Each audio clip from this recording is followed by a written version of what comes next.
This video contains content and images which may be distressing. Viewer discretion is advised. The Office of Transport Safety Investigations, OTSI, is the independent transport safety investigator in New South Wales. Following the fatal coach crash at Greta in the New South Wales Hunter Valley, OTSI conducted a comprehensive investigation and made recommendations for change across the bus and coach industry. OTSI's investigations are not intended to apportion blame, determine liability, or assist in any court proceedings. OTSI's role is to determine the factors contributing to an incident and to make recommendations to improve safety. Investigations like this one carry enormous weight. 10 people did not come home after that night. My job, and the job of everyone in my team, is to make sure we understand exactly what happened and why, so that it cannot happen again.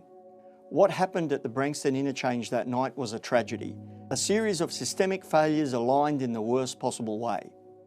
Understanding those failures is the only way we can prevent something like this from happening again.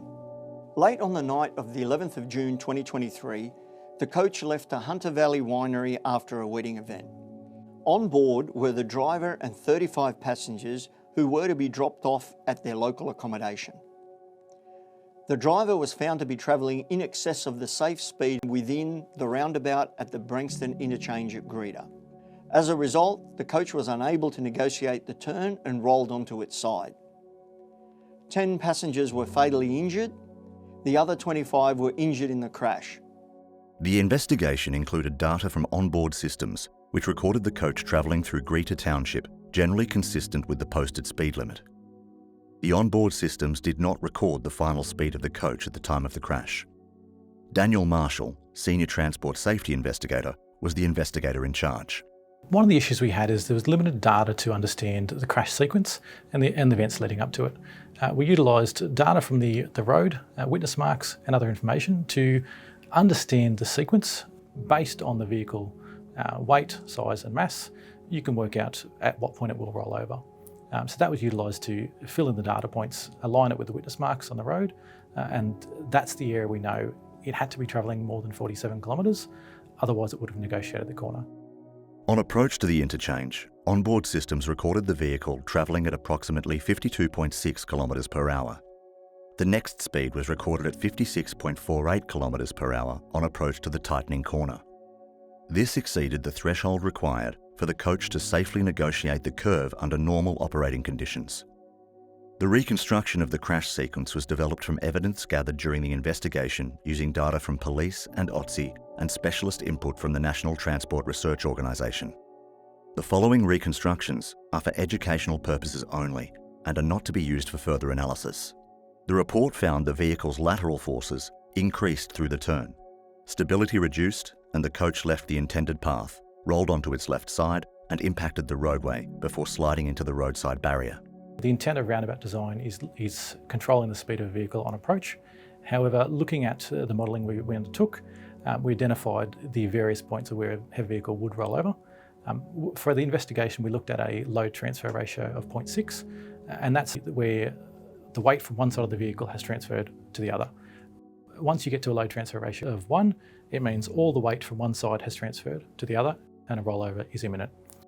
We know as the vehicle's continued, it's left witness marks on the road, yaw marks as the vehicle's begun to have weight transfer from one side to the other until they terminated and where the vehicle's rolled over and all the wheels have left the ground. As it's rolled over, the vehicle's first landed on the roadway. It's then slid across the cycle path into the guardrail.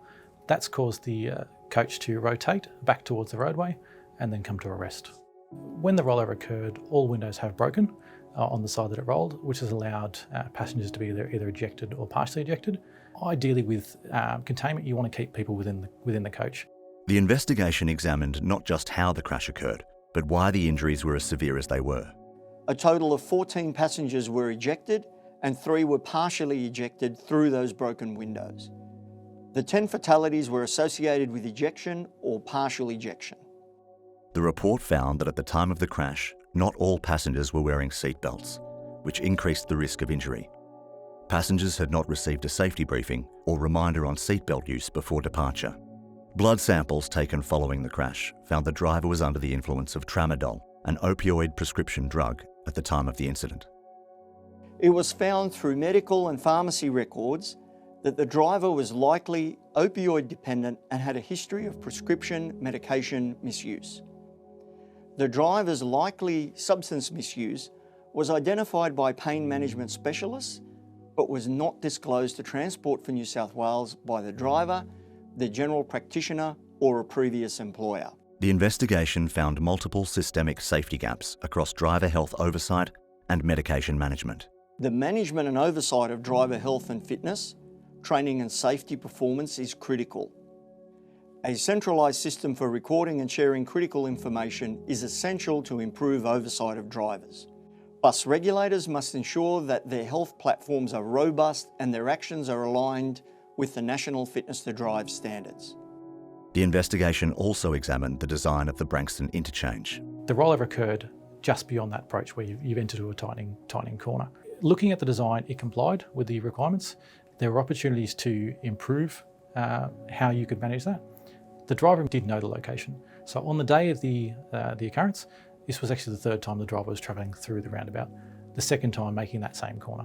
OTSI issued 41 recommendations to improve bus and coach safety.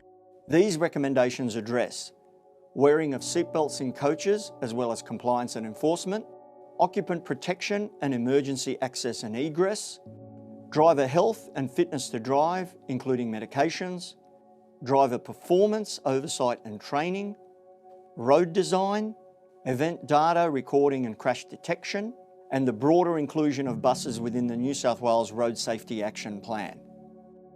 There are things that can be done right now to have a significant impact on bus and coach safety. To drivers, take care of your health and recognise that whenever you get behind the wheel, you are performing a safety critical role.